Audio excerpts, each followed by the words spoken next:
Bienvenue dans Marie sans filtre, mon podcast intime, féministe et politique. Tu écoutes l'épisode 5. J'y tiens beaucoup, car j'en discute tous les jours, toutes les semaines, tous les mois, toutes les années, avec mes meilleures amies qui se reconnaîtront. Je les embrasse fort. Elles sont si courageuses d'écouter mes 40 minutes de messages vocaux WhatsApp quotidiens. Messages bien entendu consacrés à ma dernière aventure avec un mâle cisgenre et hétérosexuel qui me plaît ou me déçoit, souvent les deux à la fois. Cet épisode s'appelle « Je suis amoureuse », mais je peux aussi l'appeler « Comment dépendre de l'amour dans une société patriarcale » ou bien « Comment désapprendre à dépendre de l'amour dans une société patriarcale ?» À vrai dire, je ne suis pas présentement amoureuse. Je me définis davantage comme dépendante affective. Aujourd'hui, jeudi 16 janvier 2020, je suis dépendante affective d'un mec qui s'appelle, disons, A. Mais la semaine dernière, j'étais dépendante de B. Et le mois d'avant, j'étais dépendante de C. Je n'arrive pas à suivre moi-même, tellement les connards s'enchaînent. Mais sont-ils vraiment des connards ? Ne sont-ils pas simplement des mâles cisgenres et hétérosexuels ? Ils ne reproduisent que des comportements qu'ils ont appris. À savoir traiter les meufs comme des objets. Et surtout ne pas en faire le centre de leur existence. Ces mecs ont d'autres priorités que de m'envoyer un texto à 7h32 le matin au saut du lit. Bizarrement, j'agis à l'inverse. Ma vie est remplie de projets, défis, rendez-vous, voyages et rencontres avec des personnes extraordinaires. Mais hier, aujourd'hui et demain, je ferai toujours passer un mec inconnu qui me plaît un peu car son nez est mignon avant tout le reste. Je répondrai à ces textos immédiatement. Je consulterai mon téléphone toutes les 4 minutes pour voir s'il m'a répondu. Alors que je déteste passer du temps sur mon téléphone. J'annulerai tous mes rendez-vous pour passer une soirée avec lui et ne pas dormir de la nuit et ensuite avoir la tête dans les fesses les 3 jours suivants car je ne parviens pas à rattraper mon retard de sommeil.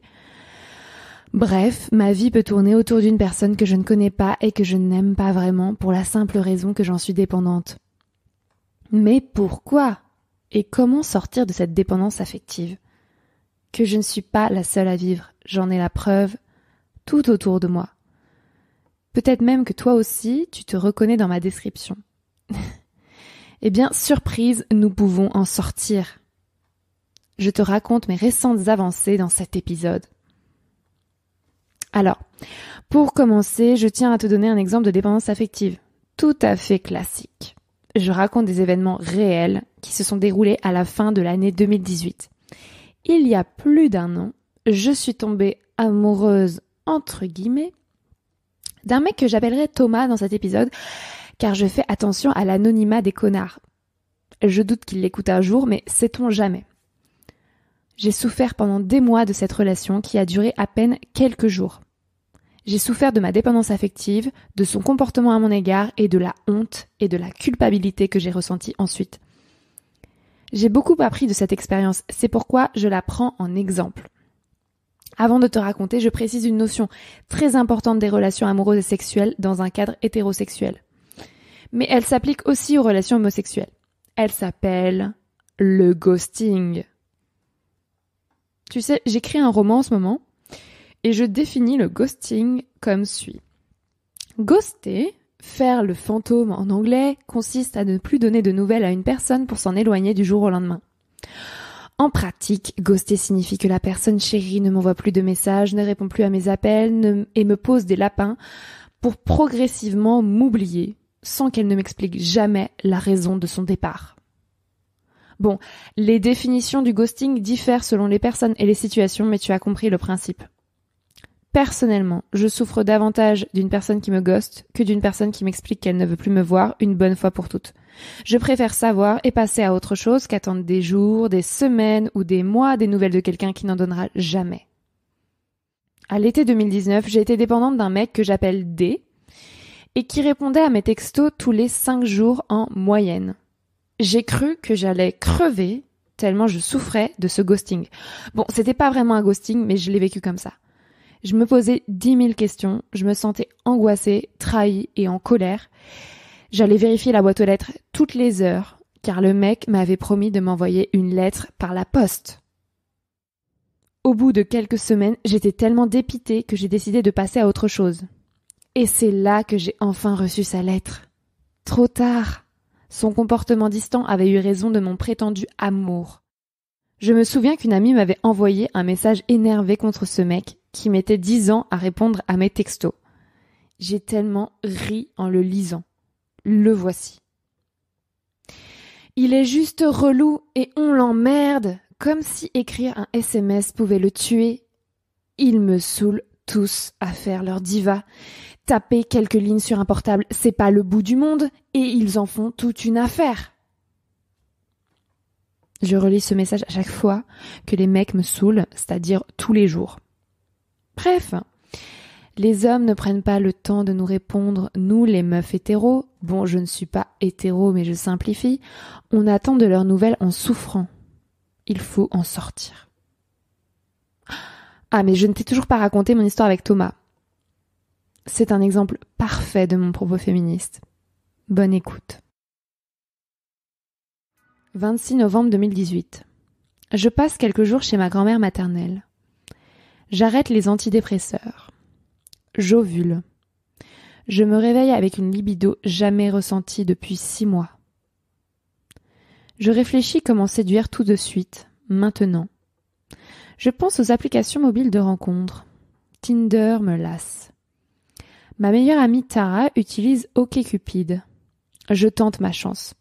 J'ajoute à mon profil des photos amusantes et excitantes. J'écris une description amusante et excitante. Je plais à plusieurs hommes, je les approche avec mon accroche habituelle « Coucou, comment tu vas ?» Je suis à Verdun, je les préviens que je rentre à Paris dans quelques jours. Je rencontre virtuellement Thomas. Nous discutons beaucoup. Ses photos sont prétentieuses, j'apprécie son style. Il porte des tatouages, il fume, il est rasé, il a une casquette, il a des grosses lèvres. Il n'a rien écrit dans sa description. 27 novembre 2018.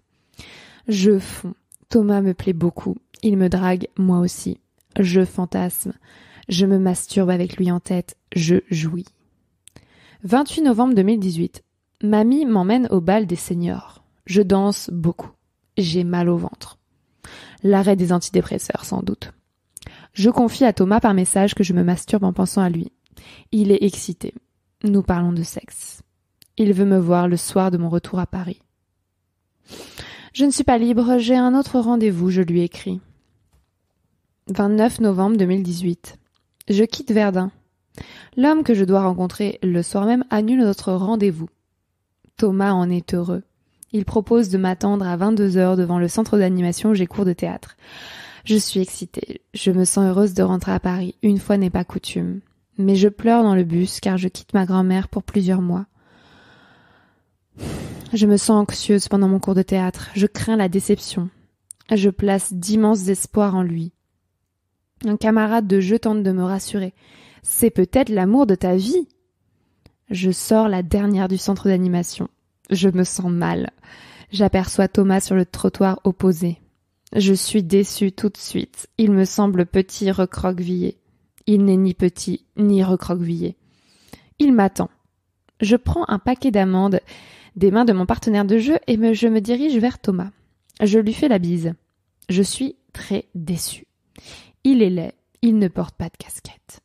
Il arbore la coupe de cheveux du joueur de football Olivier Giroud, rasé sur les côtés, mèche au milieu du crâne. Il devine mes pensées. « Est-ce que je ressemble aux photos ?» il m'interroge. « Non », je réponds. « Tu ne ressembles pas non plus aux photos » il réplique.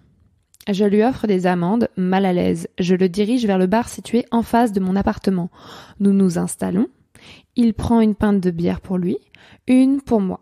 Je le regarde attentivement et découvre un charme irrésistible. Il prend un regard séducteur et malicieux. Il n'est pas beau. Il m'excite. Il semble détendu et content. Il boit, il rit, il pose des questions, il écoute à moitié les réponses. Moi, je virevolte, je propose des amandes à tout le bar, je reprends des bières, je ris à gorge déployée, je me déshabille, je lui prends les mains et déjà, je l'embrasse. Il est anxieux du public autour de nous. Je souffle. J'habite en face, on va bien faire l'amour. Je lui explique mon projet de tour du globe en cargo, je lui raconte mes cours de théâtre. Il souhaite quitter le bar, monter chez moi.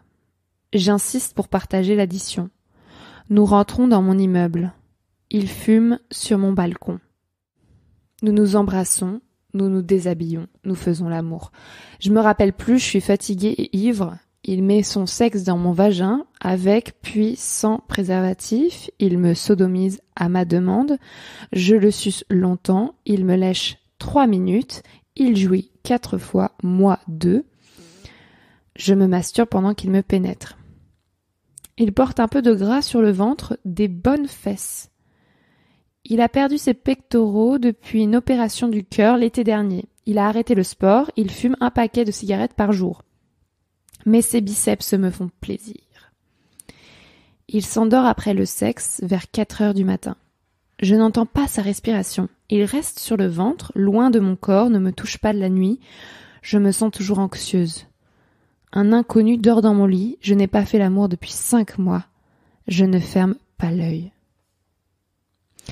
30 novembre 2018. Le réveil sonne à 8 heures. J'ai rendez-vous au palais de justice sur l'île de la Cité pour une formation professionnelle. Je propose à Thomas une douche à 2 avant de partir, mais l'eau chaude est froide. Il veut s'éclipser. Nous quittons l'immeuble.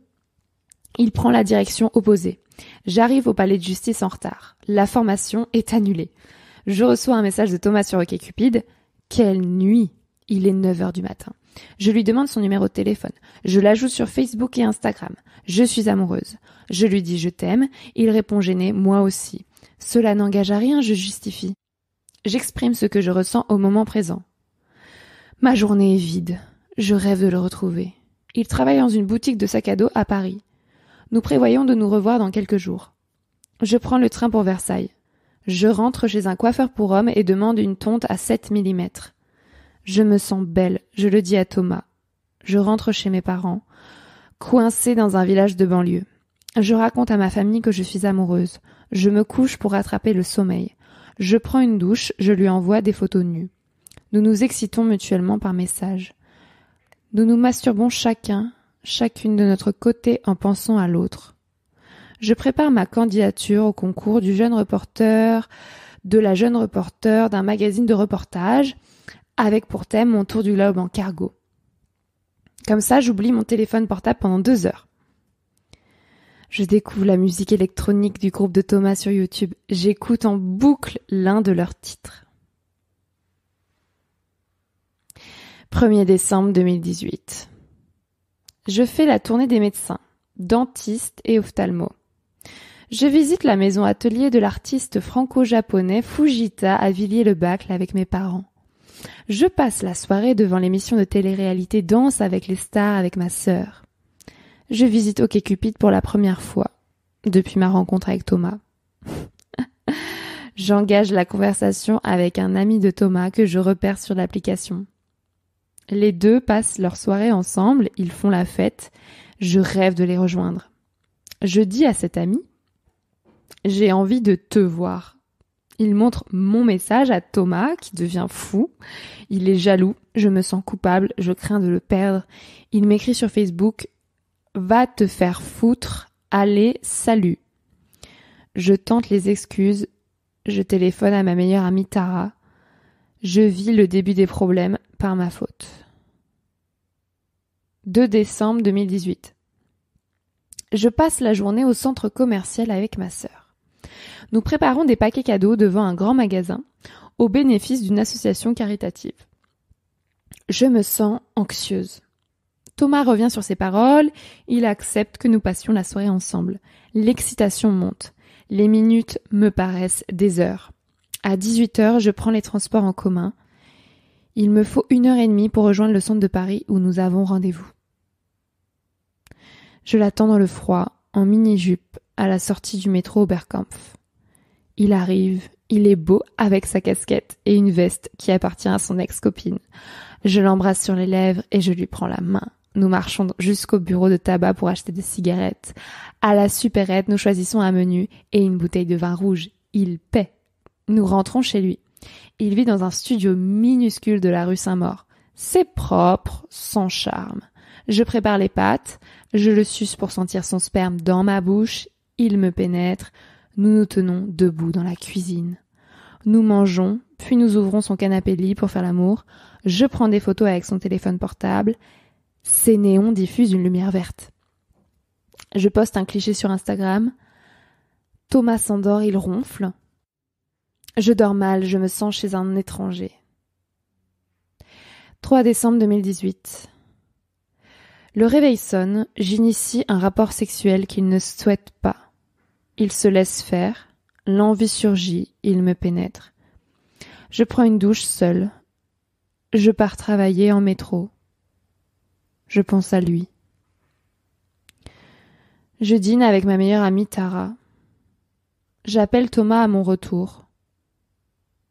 Nous discutons pendant 1 heure. Il ne m'écoute pas. Il joue à la console. Je demande toute son attention. Je lui dis « Je suis amoureuse de toi. Tu es mon âme sœur. » Il ne répond pas « Je t'aime ». Je veux le voir. Il accepte. Mais qui se déplace ? Je raccroche, je prends mon vélo, j'arrive chez lui à minuit. Je le retrouve, il joue aux jeux vidéo, nous faisons l'amour sur son canapé, il prend son téléphone portable, il me montre toutes ses photos, il déplie le lit, il s'endort, je me colle à son corps et sombre dans le sommeil, rassuré par sa peau. 4 décembre 2018.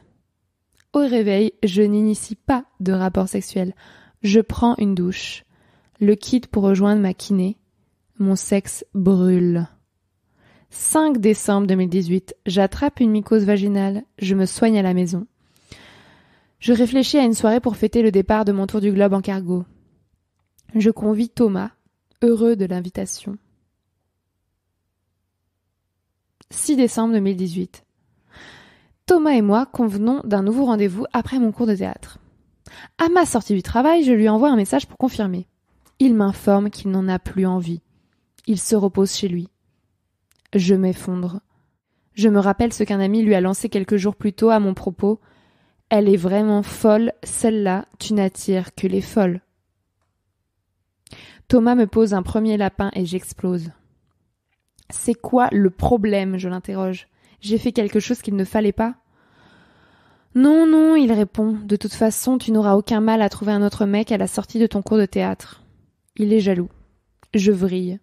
Je lui demande où il se trouve. Au travail. J'arrive, on va discuter, je réplique. Mais tu es folle, ne viens pas, je te demande de ne pas venir, il répète à plusieurs reprises. Je prends la ligne 5 du métro, je me dirige vers sa boutique de sac à dos hipster. Mon cours de théâtre débute et je n'y suis pas. Je justifie mon absence auprès de ma professeure. Je ne me sens pas bien. Passant devant le magasin où travaille Thomas, je me cache le visage de honte, je n'y entre pas. Je lui présente mes excuses par message. Je demande conseil à une amie, par texto. Elle me recommande de rejoindre le cours de théâtre. Je l'écoute. Arrivée au centre d'animation, je m'isole dans une pièce pour répéter mon texte de comédienne. Je meurs de honte, je me confonds en excuses auprès de Thomas. 7 décembre 2018. Thomas ne répond plus à mes messages. Je dîne au restaurant avec une amie à qui je raconte mes délires amoureux. Je danse 3 heures en boîte de nuit, seule et sans alcool. 8 décembre 2018. Je participe à la marche pour le climat de Paris. Je prends des photos de la manifestation. Je passe la soirée avec Tara dans l'appartement de son copain à Clichy-la-Garenne. Il est absent. Elle me prépare son meilleur risotto. Nous discutons pendant qu'elle fait du tricot. Je reçois un message de Thomas. Ouvrez les guillemets. J'avoue, j'ai fait le mort un peu. Fermez les guillemets. Et alors ? Je réponds. Je sais pas, j'ai trop pensé. Il élude. Je ris. Thomas m'affirme que tout lui est égal, puisqu'il pense trop. 9 décembre 2018. J'accompagne Tara à son cours de yoga. J'échange avec Thomas par message à l'affût de sa moindre réponse. Nous convenons de nous retrouver dans un bar mardi soir. 11 décembre 2018. Thomas ne répond plus à mes messages. Je lui demande une confirmation pour notre rendez-vous. Il me pose un second lapin. J'ai autre chose de prévu. Je réplique « Ok ». C'est fini. Je supprime notre amitié Facebook et Instagram. Je pense me débarrasser de la dépendance. Je me sens triste et soulagée. J'oublie une brosse à dents et une crème hydratante dans sa salle de bain. J'ai honte d'un poème énamouré publié sur mon blog paulasonic.wordpress.com le 1er décembre 2018. Il s'appelle « Je suis exhibitionniste ». Lol. 18 décembre 2018. Une semaine après, Thomas me surprend encore. Sur OkCupid, il engage la conversation comme au premier jour. « Pas mal tes photos, ça va ?» Je fonds. Le chagrin d'amour me broie. Il relance la machine. « Tu m'en veux ?» Je mens. « Non. »« Tu as toujours ta brosse à dents chez moi ?» Il susurre. 19 décembre 2018. Avant de dormir, j'apprends mon texte de théâtre. Je rallume mon téléphone portable éteint à 22h pour enregistrer ma voix. Et là, je vois que Thomas m'a envoyé plusieurs messages. Nous nous excitons mutuellement. Je l'invite à venir me retrouver pour faire l'amour. Il arrive en métro, il est 00h30. Il m'a écrit « En vrai, je t'ai kiffé, mais le fait que tu dragues mon pote et que tu partes 4 mois en cargo, ça m'a grave refroidi. » Et je cherche une fille avec qui me poser. Pas moi. Il entre dans mon appartement et me lance « Je crois que je m'en fous de tout. J'ai couché avec une fille l'autre soir et le lendemain, elle m'a envoyé un texto. Je n'ai pas répondu. » Thomas aime ghoster. Nous faisons l'amour très vite. Il me pénètre vaginalement. Je n'en retire pas satisfaction. Je ne suis plus seule. Il embrasse bien. Moins il m'écrit, plus il me déçoit, plus il a d'emprise sur moi. Thomas s'endort, je ferme à peine l'œil. À côté de moi, il paraît mort. Je lui caresse les pieds avec mes orteils. Je crois qu'il aime. 20 décembre 2018. Thomas quitte mon studio. Je fais la danse du ventre. Je me sens heureuse, soulagée. Il me glisse. C'est trop bien de faire l'amour avec toi quand même. Je crois qu'il est à mes pieds. C'est sûr, il va m'envoyer un message. Je lui annonce que je tiens à récupérer ma brosse à dents avant mon départ. Je me rends chez ma kiné, puis à mon cours de théâtre pour la dernière fois. Ma vessie me fait souffrir. Les allers-retours aux toilettes sont pressants. J'attrape une infection urinaire. Je rassemble mes plantes médicinales. Je décide de guérir ma cystite sans antibiotiques. Je dors bien. Mais Thomas ne m'envoie plus de messages. Il ne répond pas aux miens. Je quitte Paris sans aucune nouvelle. Et ma vessie souffre toujours. Au 1er janvier 2019, je décide que Thomas est un connard. Je n'aime pas son prénom. Je n'aime pas sa tête. Je n'aime pas son torse. Je n'aime pas ses cheveux. J'aime sa bouche, j'aime sa langue, j'aime son regard, j'aime ses tatouages, j'aime ses gestes, j'aime ses bras, j'aime sa casquette, j'aime son style. Je n'aime pas son sexe. J'attrape une mycose, puis une cystite en sa compagnie. Nous n'utilisons pas de préservatif à chaque rapport sexuel. Il me lâche une seule fois, ce que je n'appelle pas un cunilingus puisque je ne jouis pas. Je le suce un grand nombre de fois. Je le fais jouir à plusieurs reprises. Les rares occasions où je jouis pendant qu'il me pénètre vaginalement, je le dois à mes doigts qui masturbent mon clitoris en même temps. Il ne se soucie pas de ma vestibulodynie, pathologie vulvaire dont je souffre depuis 1 an et demi. Il me pose 2 lapins de suite sans explication ni excuse. Il me rappelle 2 semaines plus tard pour utiliser mon corps à nouveau. Il obtient ce qu'il cherche et il disparaît. Il ne parle que de lui. Il me montre des centaines de photos le concernant mais ne s'intéresse jamais à moi. Il joue à la console lorsque je lui rends visite ou lui parle au téléphone. J'attends qu'il se tourne vers moi. J'attends toujours.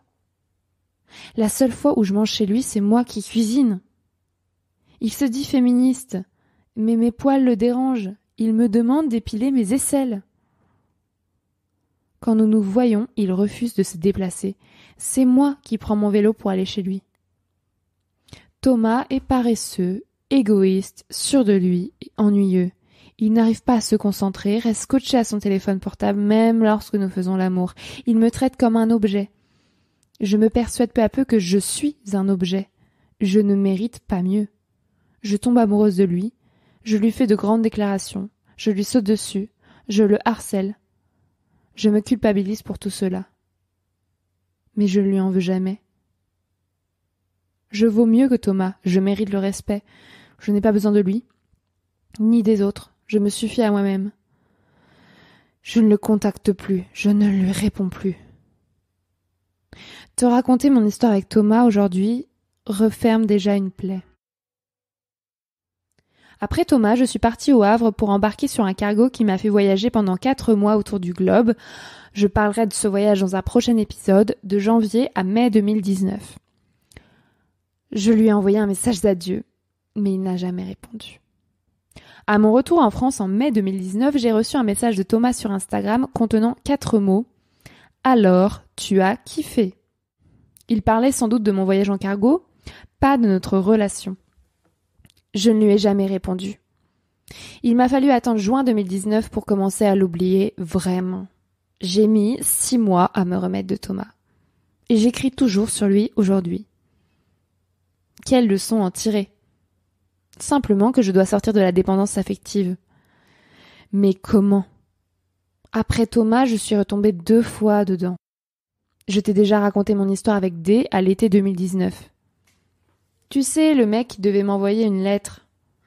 Et puis en décembre 2019, il y a quelques semaines, je me suis attachée en quelques jours à un mec que j'appelle E, rencontré aussi sur une appli de rencontre. Comme avec Thomas, je me suis emballée par texto et ensuite on s'est vu, on a couché ensemble et il m'a ghosté. Le plus drôle dans mon histoire avec eux, c'est qu'il m'avait promis de ne jamais me ghoster. Je lui ai demandé s'il voulait me revoir après plusieurs jours sans nouvelles de sa part. Il a répondu oui, puis m'a expliqué qu'il faudrait nous contenter d'une relation platonique car il ne voulait aucun sentiment. À ce moment, je lui ai demandé si le sexe platonique existe, car j'ai envie de rebaiser avec lui. Mauvaise nouvelle, le sexe platonique n'existe pas selon monsieur E. J'en déduis donc que notre relation s'achève là. Pourquoi suis-je la seule à m'attacher et à souffrir dans cette relation ? Je prends l'exemple de Thomas, de A, de B, de C, de D ou de E, peu importe, c'est toujours le même schéma. Si tu veux avoir une idée du séisme de mes émotions en période de dépendance affective, tu peux aller lire mon blog paulasonic.wordpress.com sur lequel je publie mes textes au sujet de ces mal en question. Ou plutôt au sujet des émotions qu'ils déclenchent dans mon corps et mon esprit. La dépendance affective fonctionne comme une drogue. Recevoir de l'attention d'un mec produit de la dopamine dans mon corps, je me sens euphorique, je recherche cette drogue à tout prix. Quand j'en manque, je sombre dans un trou. J'alterne période de bonheur et de désespoir. Je pense que les meufs hétéros sont davantage touchés par la dépendance affective que les mecs hétéros. Je te conseille, si tu ne les as pas encore lus, d'acheter ou d'emprunter toutes les bandes dessinées de la féministe suédoise Liv Strömquist. Je t'invite à commencer par sa BD Les sentiments du prince Charles, parue en 2012 en France, et d'enchaîner avec sa BD La rose la plus rouge s'épanouit, parue en 2019 en France. Elle explique mieux que moi l'influence du sexisme et du patriarcat sur une relation sexuelle et amoureuse. Ce que j'ai retenu. Les mecs de 2020 vivent leur relation dans un attachement émotionnel partiel ou total. Ils n'expriment peu d'émotions et d'amour pour se protéger et garder le contrôle dans leur relation. Encore une histoire de pouvoir. Ils ont la phobie de l'engagement. Ils retirent du célibat et d'une sexualité hyperactive un peu de virilité, un peu de domination. Au contraire, les meufs hétéros ressentent des émotions et de l'attachement émotionnel comme moi.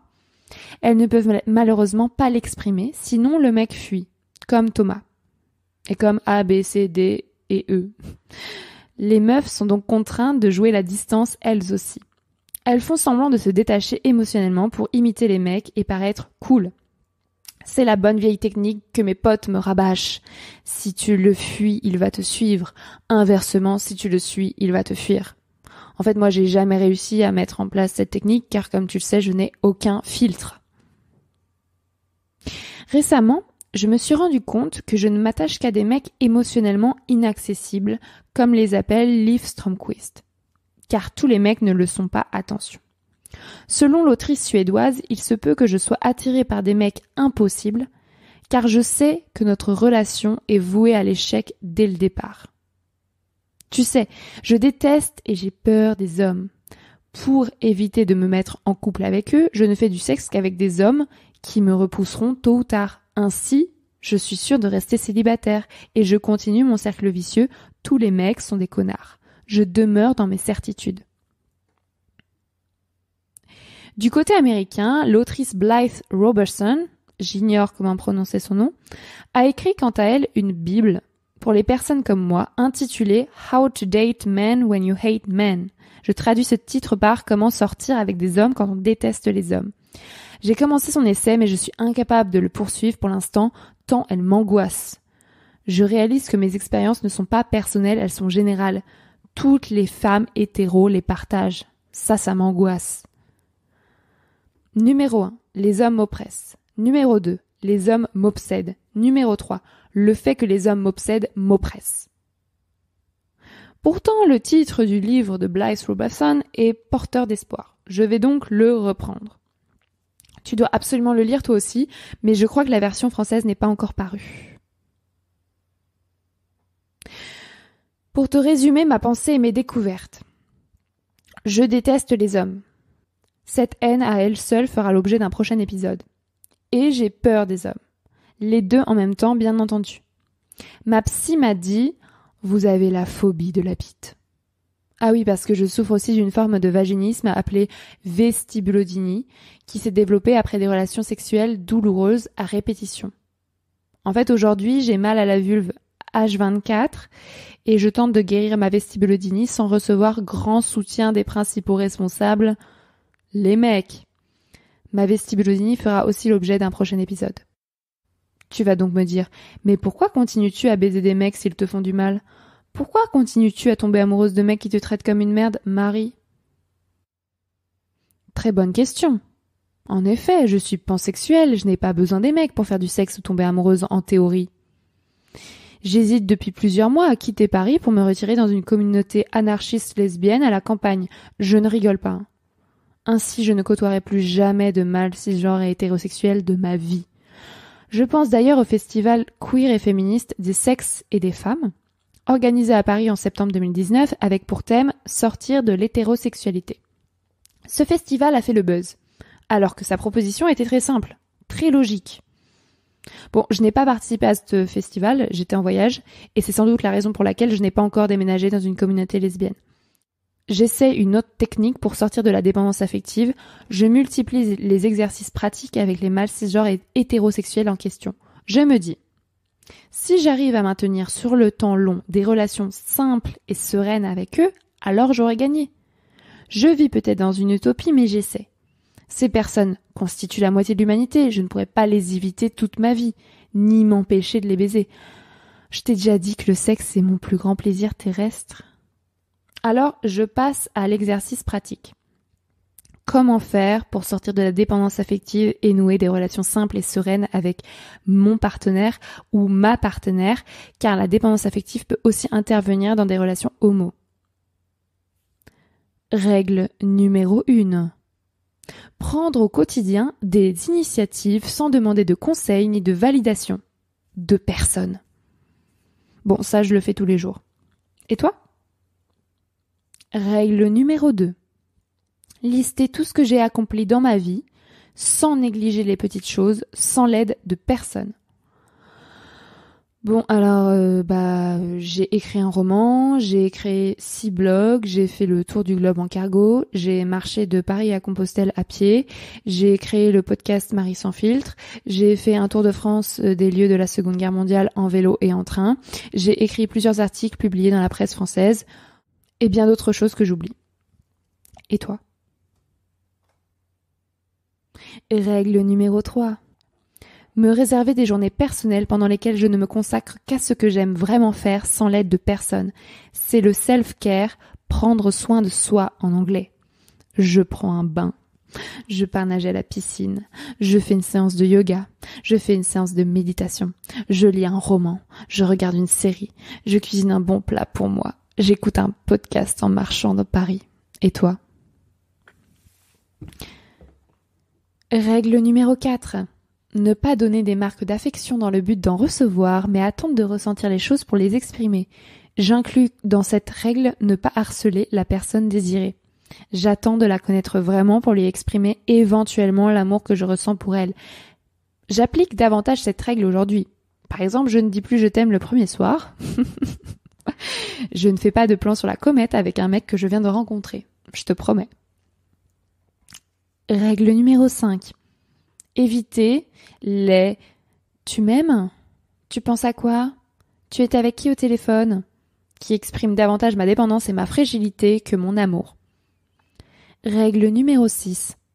Prendre le temps de me féliciter et de savourer mes petites et grandes victoires sur la dépendance affective. Je tiens un journal de bord pour les noter. Je mesure le travail accompli. Par exemple, alors que j'avais harcelé de texto Thomas en décembre 2018, je ne l'ai plus jamais fait depuis avec personne. Cet été, j'ai attendu des nouvelles de D pour lui en envoyer. Pareil pour E en décembre 2019. Attention, j'ai le droit d'envoyer un message pour demander des nouvelles à un mec. Je veille juste à ne pas lui en envoyer 6 d'un coup. Et j'attends sa réponse si je lui ai posé une question. En janvier 2020, j'ai remporté 2 nouvelles victoires. Incroyable, je n'ai pas couché le premier soir avec un mec que je viens de rencontrer, que j'appelle F. C'est la première fois de ma vie que je ne couche pas le premier soir. Bon, j'exagère. Personnellement, ça m'empêche de m'emballer. Si je prends mon temps dans une relation, je m'attache moins vite. Bon, j'ai quand même couché avec F au 2e rendez-vous. Mais bizarrement, le lendemain de la baise, je ne me suis pas sentie au fond du trou. Je n'aspirais pas à le revoir dans les 5 minutes. Je n'interprète pas son absence de message comme un rejet de ma personne. Je me laisse du temps pour apprendre à le connaître et m'attacher, si j'en ai envie, s'il me plaît vraiment, peut-être un jour. Règle numéro 7. Distinguer la dépendance affective de l'amour. Lorsque je suis dépendante affective, je ne m'intéresse pas à la personne à qui je suis attachée. Je me moque de sa personnalité ou de notre entente. Tout ce que je désire, c'est qu'elle me valide, qu'elle me dise que je suis belle, que je suis excitante, que je suis brillante et qu'elle m'aime pour toute la vie. J'ai été éduquée comme une bonne petite fille qui fait reposer mon accomplissement et mon bonheur sur l'amour inconditionnel d'un homme cisgenre et hétérosexuel. Au contraire de la dépendance affective, le vrai amour se construit sur le long terme. Il est désintéressé, il est serein. J'aime une personne pour ce qu'elle est, non pour ce qu'elle m'apporte. Je lui souhaite d'être heureuse sincèrement. Et si elle est heureuse sans moi, alors je l'accepte et je m'en réjouis. Bon, je sais, c'est utopiste. Pour finir, je citerai ma fabuleuse psy, Agnès Verrou, qui a écrit ceci sur la dépendance affective. Le dépendant de l'amour est dupe d'une idéologie fortement liée à la domination masculine. Cette domination masculine a compris que la coercition était moins efficace pour réguler la sexualité que d'installer dans les esprits les barrières qui les contraignent. Le tour de force le plus génial de ce système a été de convaincre la plupart des individus, mais surtout les femmes, que la sexualité devait être sanctifiée par l'amour. La passion amoureuse, qui était considérée dans toutes les sociétés comme une sorte de maladie mentale, est dans la nôtre un idéal et un modèle relationnel. Or, s'il est fort agréable d'être amoureux ou amoureuse, cet état est trop fragile et incertain pour servir de base que ce soit à un individu, à une famille ou à une société. Les dépendants affectifs, au-delà de leur histoire personnelle et familiale qui ne leur a pas permis d'acquérir suffisamment d'estime d'eux-mêmes et de construire leur sentiment de sécurité, sont les victimes d'une idéologie qui en dit rarement son nom. Voilà, je te parlerai pas de mon histoire personnelle et familiale qui explique mon insécurité affective actuelle dans cet épisode. D'autant que je ne pense pas que mes parents soient coupables. Je tiens toujours la société patriarcale pour responsable de cette dépendance affective. Aujourd'hui, je fais la différence entre amour et dépendance affective. Je ne dis plus je suis amoureuse de cette personne, mais je suis dépendante affective de cette personne. Ou le cas échéant, j'aime cette personne. Le titre de cet épisode est donc nul et non avenu. Mais tu m'as comprise. Si tu as une autre conception de l'amour à me soumettre, écris-moi, cela m'intéresse. À mon sens, l'amour conjugal, avec un mec, ou une meuf, ou une personne non binaire, peut surprendre ma vie à n'importe quel moment. Il ne définit pas mon bonheur ou ma sérénité. Je le considère comme un bonus, mais plus une condition. Alors je construis ma vie sans amour conjugal. Ma vie ne dépend de personne. Je me suffis à moi-même. Je suis assez.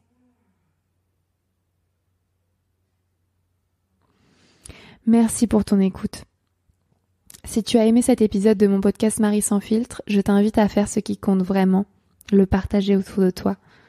Je t'engage à le poster sur tes réseaux sociaux, Instagram, Twitter, Facebook, que sais-je encore. C'est ma seule chance pour que plus de personnes l'écoutent et changer la société. Merci de ton soutien. Je tiens à clore cet épisode par un rappel. Me soucier de l'amour et de la dépendance affective est un privilège. Beaucoup de personnes ont d'autres priorités dans la vie que leurs relations sexuelles et amoureuses. Payer ses factures, trouver un emploi, soigner son corps, prendre soin de sa famille, trouver un toit, etc. L'amour est un privilège. Je ne l'oublie pas. Bisous.